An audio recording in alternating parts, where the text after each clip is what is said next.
Hello dear student, Maharashtra state board standard 10 science या सब्जेक्टचे मी video upload करत आहो। ही आपली ऑनलाईन बॅच आहे आणि आज आपला 6वा दिवस आहे। ठीक आहे, आणि आपला पहिला चॅप्टर सुरू आहे ग्रॅव्हिटेशन। त्यामधले खूप टॉपिक आपण या 5 दिवसात घेतलेले आहे आणि काल आपला जो टॉपिक झाला त्याचं नाव होतं अर्थ ग्रॅव्हिटेशनल फोर्स। ठीक आहे, म्हणजे काल जो टॉपिक आपण घेतला तो होता अर्थ ग्रॅव्हिटेशनल फोर्स, बरोबर आहे। ठीक आहे, आजचा जो टॉपिक आहे आपला त्याचं नाव आहे अर्थ ग्रॅव्हिटेशनल ॲक्सिलरेशन। तुम्हाला मी नोट्स ऑलरेडी दिलेली आहे, त्या नोट्समध्ये बघा 1 बाय 1 टॉपिक होत आहे। जसे तुमच्या टेक्स्ट बुक्समध्ये टॉपिक आहे तशीच तुमची नोट्स तयार केली आहे मी, जी तुमच्याजवळ ऑलरेडी आहे। आणि त्या नोट्समध्ये जर तुम्ही बघत गेले, तुमचा अभ्यास सुरू असेल तर तुम्हाला लक्षात येईल की आपण या टॉपिकपर्यंत येऊन पोहोचलेलो आहोत। आणि आजच्या टॉपिकचं नाव काय आहे? अर्थ ग्रॅव्हिटेशनल ॲक्सिलरेशन, यानी याचं दुसरं नाव आहे ऑर मध्ये ॲक्सिलरेशन ड्यू टू ग्रॅव्हिटी। ठीक आहे, हे ऑर जे नेम आहे ॲक्सिलरेशन ड्यू टू ग्रॅव्हिटी हे लक्षात ठेवा। तुमच्या टेक्स्ट बुक मध्ये या टॉपिकला ऑर मध्ये नेम दिलेला नाही, बट हे जे नेम आहे ॲक्सिलरेशन ड्यू टू ग्रॅव्हिटी हे खूप पॉप्युलर नेम आहे। ठीक आहे, आणि क्वेश्चन जर आला, हा टॉपिक मोस्ट इम्पॉर्टंट आहे, बघा याच्यावर क्वेश्चन येईलच।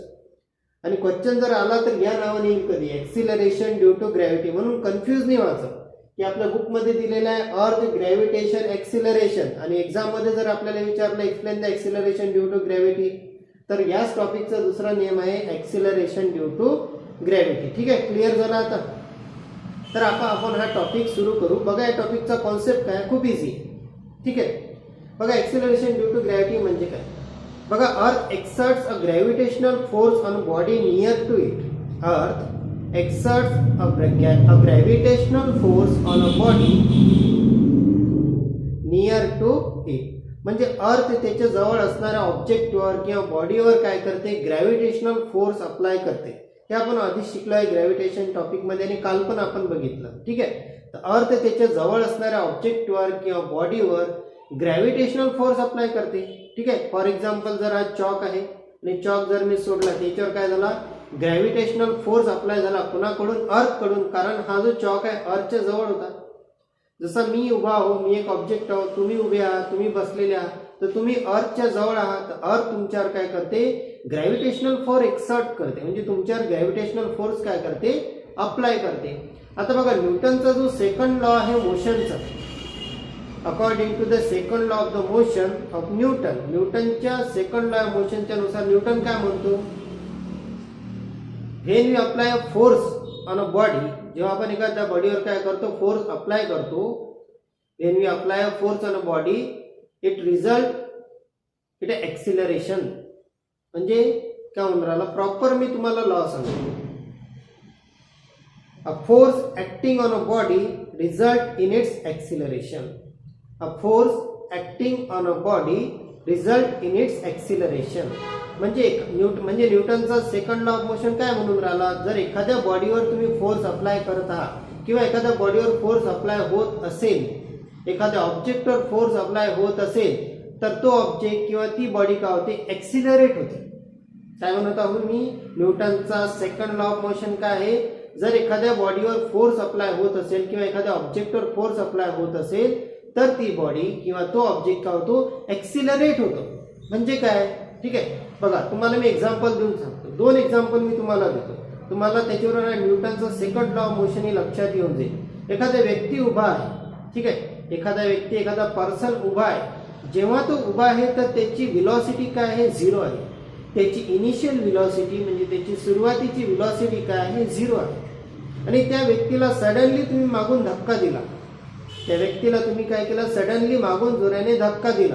ठीक आहे, म्हणजे काय झालं? तुम्ही त्याच्यावर फोर्स अप्लाय केला। तुम्ही त्याला धक्का दिला म्हणजे तुम्ही त्याच्यावर फोर्स अप्लाय केला, आणि जसं तुम्ही त्याच्यावर फोर्स अप्लाय केला तो व्यक्ती समोर जाऊन पडेल, म्हणजे त्याची व्हेलॉसिटी 0 होती, कारण तो उभा होता। आणि जसं तुम्ही त्याच्यावर फोर्स अप्लाय केला तो व्यक्ती समोर जाऊन पडला, म्हणजे त्याची व्हेलॉसिटी 0 होती आणि सडनली त्याची व्हेलॉसिटी चेंज झाली, वाढली, आणि तो समोर जाऊन पडला, म्हणजे काहीतरी व्हेलॉसिटीने जाऊन तो समोर पडला। समजा तो उभा होता तेव्हा त्याची व्हेलॉसिटी तर 0 होती, जसं तुम्ही त्याला धक्का दिला त्याची व्हेलॉसिटी झाली 2 मीटर पर सेकंद, तो एकदम 2 मीटर वर जाऊन पडला. ठीक आहे, म्हणजे त्याची व्हेलॉसिटी चेंज झाली. जसं तुम्ही त्याला धक्का दिला म्हणजे फोर्स अप्लाय केला, त्याची व्हेलॉसिटी 0 होती आणि नंतर किती झाली, एकदम सडनली 2 मीटर पर सेकंद झाली, म्हणजे व्हेलॉसिटी चेंज झाली, 0 पासून 2 झाली. आणि जेव्हा व्हेलॉसिटी चेंज होते तर त्याला काय म्हणतात, acceleration. Change in velocity it is called acceleration. Change in velocity it is called acceleration. म्हणजे जेव्हा तुम्ही फोर्स अप्लाय केला तर त्या व्यक्तीची व्हेलॉसिटी चेंज झाली आणि व्हेलॉसिटी चेंज झाली म्हणजे तो एक्सिलरेट झाला. हेच तर न्यूटन म्हणत आहे सेकंड लॉ मध्ये. जेव्हा आपण एखाद्या ऑब्जेक्टवर फोर्स अप्लाय करतो किंवा एखाद्या ऑब्जेक्टवर फोर्स अप्लाय होतो तर तो ऑब्जेक्ट एक्सिलरेट होतो, म्हणजेच फोर्स अप्लाय केल्यानंतर त्या ऑब्जेक्टची व्हेलॉसिटी चेंज होते आणि व्हेलॉसिटी जर चेंज झाली तर तो एक्सिलरेट झाला. ठीक आहे, तर लक्षात आलं न्यूटनचा सेकंड लॉ ऑफ मोशन. दुसरं एक्झाम्पल सांगतो. सपोज हा ऑब्जेक्ट आहे, हा चॉक इतका आहे, हा चॉक ऑब्जेक्ट आहे आणि याला मी सोडलं. जसं मी ऑब्जेक्टला सोडलं तर त्याला अर्थने काय केलं, त्याच्याकडे अट्रॅक्ट केलं, म्हणजे अर्थने त्याच्यावर फोर्स अप्लाय केला. कोणता, ग्रॅव्हिटेशनल फोर्स. आणि जसा हा चॉक वरून खाली पडला, ठीक आहे, हा जो चॉक आहे जसा हा वरून खाली पडला, खाली काय आहे, अर्थ आहे. आणि जसा हा चॉक मी वरून खाली सोडला तर हा चॉक खाली पडत असताना त्याची सुरुवातीची व्हेलॉसिटी 3 मीटर पर सेकंद. जसं जसं तो खाली पडत आहे त्याची व्हेलॉसिटी काय होऊन राहिली, इन्क्रीज होऊन राहिली. 4 मीटर पर सेकंद, नंतर 5 मीटर पर सेकंद. त्याची व्हेलॉसिटी काय इन्क्रीज होत आहे, म्हणजे तो अजून जोराने खाली पडत आहे, कारण अर्थ त्याच्यावर खालून ग्रॅव्हिटेशनल फोर्स अप्लाय करत आहे. कारण अर्थ त्याच्यावर खालून ग्रॅव्हिटेशनल फोर्स अप्लाय करत आहे, म्हणून त्याची व्हेलॉसिटी वाढत वाढत तो जोराने येऊन खाली आदळेल. म्हणजे त्याच्यावर फोर्स अप्लाय झाला आणि त्याची व्हेलॉसिटी काय झाली, त्याची व्हेलॉसिटी चेंज झाली. चेंज इन व्हेलॉसिटी म्हणजे ऑब्जेक्ट जेव्हा खाली पडत पडत, म्हणजे जसा जसा ऑब्जेक्ट खाली येऊन राहिला, का, कारण त्याच्यावर फोर्स अप्लाय होऊन राहिला ना खालून, तर त्याची व्हेलॉसिटी काय होऊन राहिली, चेंज होऊन राहिली. आणि change in velocity it is called acceleration. आणि व्हेलॉसिटी जर चेंज होत असेल तर त्यालाच म्हणतात एक्सिलरेशन. इथं आला न्यूटनचा सेकंड लॉ ऑफ मोशन. ठीक आहे, न्यूटनने काय म्हटलं होतं, एखाद्या ऑब्जेक्टवर जर आपण फोर्स अप्लाय करून राहिलो तर तो एक्सिलरेट होतो. या ऑब्जेक्टवर खालून फोर्स अप्लाय झाला, कोणता, ग्रॅव्हिटेशनल फोर्स. जसा फोर्स अप्लाय झाला हा खाली पडला, पडत असताना त्याची व्हेलॉसिटी काय झाली, वाढली, म्हणजे चेंज झाली. आणि व्हेलॉसिटी जर चेंज होत असेल एखाद्या ऑब्जेक्टची तर तो ऑब्जेक्ट काय होतो, एक्सिलरेट होतो. म्हणजेच एखाद्या ऑब्जेक्टवर फोर्स अप्लाय केल्यावर तो काय झाला, एक्सिलरेट झाला. हेच न्यूटन म्हणत होता सेकंड लॉ ऑफ मोशन मध्ये. आता इथं का आला न्यूटनचा सेकंड लॉ ऑफ मोशन. आपला टॉपिक आहे अर्थ ग्रॅव्हिटेशनल एक्सिलरेशन किंवा एक्सिलरेशन ड्यू टू ग्रॅव्हिटी. तर मग हा न्यूटनचा सेकंड लॉ ऑफ मोशन इथं का आला, तर बघा का आला. आता आपण बघू आपल्या टॉपिकचा concept, acceleration due to gravity म्हणजे काय होते. बघा, एखाद्या ऑब्जेक्टवर काय म्हणतो आम्ही, कॉन्सेप्ट सांगत आहोत. एखाद्या ऑब्जेक्टवर जर ग्रॅव्हिटेशनल फोर्स अप्लाय होत असेल, एखाद्या ऑब्जेक्टवर ग्रॅव्हिटेशनल फोर्स अप्लाय होत असेल आणि ग्रॅव्हिटेशनल फोर्समुळे तो जर ऑब्जेक्ट एक्सिलरेट होऊन राहिला, कोणता फोर्स म्हटला मी, ग्रॅव्हिटेशनल फोर्स, कारण फोर्सचे वेगवेगळे टाईप आहे. एखाद्या ऑब्जेक्टवर, एखाद्या बॉडीवर ग्रॅव्हिटेशनल फोर्स अप्लाय होऊन राहिला आणि ग्रॅव्हिटेशनल फोर्स अप्लाय झाल्यानंतर तो ऑब्जेक्ट का होऊन राहिला, एक्सिलरेट होऊन राहिला. म्हणजे एखादा ऑब्जेक्ट ग्रॅव्हिटेशनल फोर्स अप्लाय झाल्यानंतर एक्सिलरेट होत असेल तर त्याला म्हणतात एक्सिलरेशन ड्यू टू ग्रॅव्हिटी. तर त्याला काय म्हणतात, एक्सिलरेशन ड्यू टू ग्रॅव्हिटी किंवा अर्थ ग्रॅव्हिटेशनल एक्सिलरेशन. पुन्हा म्हणतो, एखाद्या ऑब्जेक्टवर ग्रॅव्हिटेशनल फोर्स अप्लाय झाल्यानंतर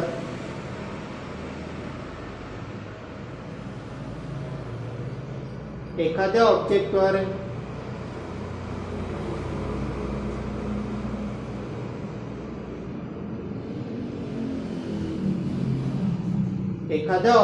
ग्रॅव्हिटेशनल फोर्स अप्लाय झाल्यानंतर तो ऑब्जेक्ट जर एक्सिलरेट होत असेल तर त्याला काय म्हणतात, एक्सिलरेशन ड्यू टू ग्रॅव्हिटी.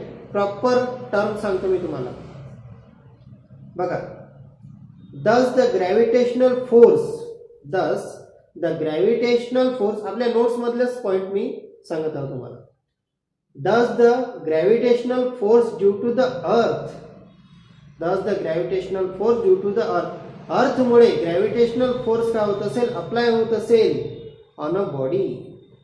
अर्थ मुळे एखाद्या बॉडीवर जर ग्रॅव्हिटेशनल फोर्स अप्लाय होऊन राहिला तर रिझल्ट इन इट्स एक्सिलरेशन, तर त्याचा रिझल्ट काय होईल, एक्सिलरेशन. तुम्हाला मी आधीच बघितलं की या ऑब्जेक्टवर अर्थ मुळे काय होऊन राहिला, ग्रॅव्हिटेशनल फोर्स अप्लाय होऊन राहिला आणि हा ऑब्जेक्ट काय झाला, एक्सिलरेट झाला. पुढची लाईन बघा, this is called acceleration due to gravity. यालाच म्हणतात एक्सिलरेशन ड्यू टू ग्रॅव्हिटी. म्हणजे सोप्या भाषेत ग्रॅव्हिटेशनल फोर्सच्या प्रभावामुळे एखादा ऑब्जेक्ट जर एक्सिलरेट होऊन राहिला, आता एक्सिलरेशन म्हणजे तुम्हाला समजलं, ठीक आहे.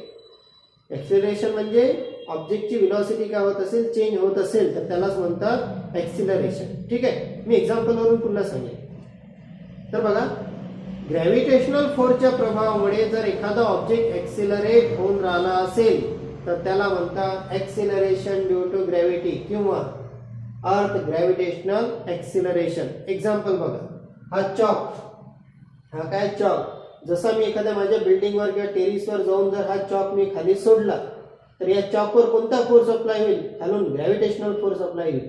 आणि जसा ग्रॅव्हिटेशनल फोर्स अप्लाय होईल हा चॉक खाली पडत जाईल आणि जसा जसा खाली पडेल चॉक तर प्रत्येक सेकंदाला याची व्हेलॉसिटी बघा इन्क्रीज होऊन राहिली. आधी 3 मीटर पर सेकंद, नंतर 4 मीटर पर सेकंद, नंतर 5 मीटर पर सेकंद. प्रत्येक सेकंदाला व्हेलॉसिटी काय होऊन राहिली, इन्क्रीज होऊन राहिली म्हणजे चेंज होऊन राहिली. आणि व्हेलॉसिटी जर चेंज होत असेल तर त्याला काय म्हणतात, एक्सिलरेशन, ठीक आहे. म्हणूनच इथं काय होऊन राहिला, ऑब्जेक्टवर ग्रॅव्हिटेशनल फोर्स अप्लाय होऊन राहिला खाली आणि तेव्हा तो ऑब्जेक्ट काय होऊन राहिला, एक्सिलरेट पण होऊन राहिला. यालाच म्हणतात एक्सिलरेशन ड्यू टू ग्रॅव्हिटी, ठीक आहे. आता पूर्ण तुमच्या लक्षात आलं असेल एक्सिलरेशन ड्यू टू ग्रॅव्हिटी कशाला म्हणतात, ठीक आहे. तर बघा, acceleration due to gravity indicate केल्या जाते स्मॉल जी ने, हे लक्षात ठेवा. Acceleration due to gravity small G ने इंडिकेट केल्या जाते. कॅपिटल जी चा मिनिंग वेगळा आहे, तो युनिव्हर्सल ग्रॅव्हिटेशनल कॉन्स्टंट आहे त्याचा मिनिंग. आणि स्मॉल जी चा अर्थ काय आहे, एक्सिलरेशन ड्यू टू ग्रॅव्हिटी. तर तुम्हाला स्मॉल जी कॅपिटल जी मधला डिफरन्स माहित पाहिजे, ठीक आहे. आता बघा, एक्सिलरेशन ड्यू टू ग्रॅव्हिटी तर लक्षात आलं. नंतर एक्सिलरेशन ड्यू टू ग्रॅव्हिटीची डायरेक्शन काय आहे मग, ठीक आहे. तर बघा, ऑब्जेक्टवर फोर्स अप्लाय होऊन राहिला, कोणता, ग्रॅव्हिटेशनल फोर्स. ग्रॅव्हिटेशनल फोर्सची डायरेक्शन नेहमी कोणत्या साईडने असते, always toward the downward direction. Gravitational फोर्सची डायरेक्शन कुठे असते, always toward the downward direction. आणि एक्सिलरेशन ड्यू टू ग्रॅव्हिटी म्हणजे काय, की एखाद्या ऑब्जेक्टवर खालून फोर्स, एखाद्या ऑब्जेक्टवर ग्रॅव्हिटेशनल फोर्स अप्लाय होऊन राहिला आणि तो ऑब्जेक्ट एक्सिलरेट होते तर त्याला म्हणतो आपण एक्सिलरेशन ड्यू टू ग्रॅव्हिटी. याच्यात फोर्स कोणता अप्लाय होत आहे, ग्रॅव्हिटेशनल फोर्स. ग्रॅव्हिटेशनल फोर्सची डायरेक्शन कुठं असते, नेहमी डाऊनवर्ड डायरेक्शनने. मग एक्सिलरेशन ड्यू टू ग्रॅव्हिटीची डायरेक्शन कोणत्या साईडने रे, ती पण ऑलवेज डाऊनवर्ड डायरेक्शन, ठीक आहे. तर तुम्हाला हे माहित पाहिजे एक्सिलरेशन ड्यू टू ग्रॅव्हिटीची डायरेक्शन कोणत्या साईडने असते, कारण 1 मार्कसाठी तुम्हाला येऊ शकतो. कारण की 10 क्वेश्चन तुम्हाला 1 मार्कसाठी येणार आहे, लक्षात ठेवा. तर कोणत्याही टॉपिक मधून 1 मार्कचा क्वेश्चन बनवू शकतो. तर टॉपिक डिटेल मध्ये तुम्हाला माहित पाहिजे, ठीक आहे. तर बघा, आता नोट्स मधले पॉइंट मी तुम्हाला समजून सांगतो. जे मी समजून सांगितलं तेच आपल्या नोट्स मध्ये आहे. पहिला point, the earth exerts gravitational force on object near it. तर अर्थ त्याच्या जवळ असणाऱ्या ऑब्जेक्टवर काय करते, ग्रॅव्हिटेशनल फोर्स एक्सर्ट करते म्हणजे अप्लाय करते. Second point, according to Newton second law of motion, force acting on a body results in its acceleration. न्यूटनच्या सेकंड लॉ ऑफ मोशन नुसार एखाद्या बॉडीवर जर फोर्स अप्लाय होत असेल तर ती बॉडी काय होते, एक्सिलरेट होते, ठीक आहे. मी आधीच सांगितलं. Third point, does the gravitational force due to the earth on a body result in its acceleration, ठीक आहे. म्हणजे एखाद्या बॉडीवर जर ग्रॅव्हिटेशनल फोर्स अप्लाय होत असेल तर ती बॉडी काय होते, एक्सिलरेट होते.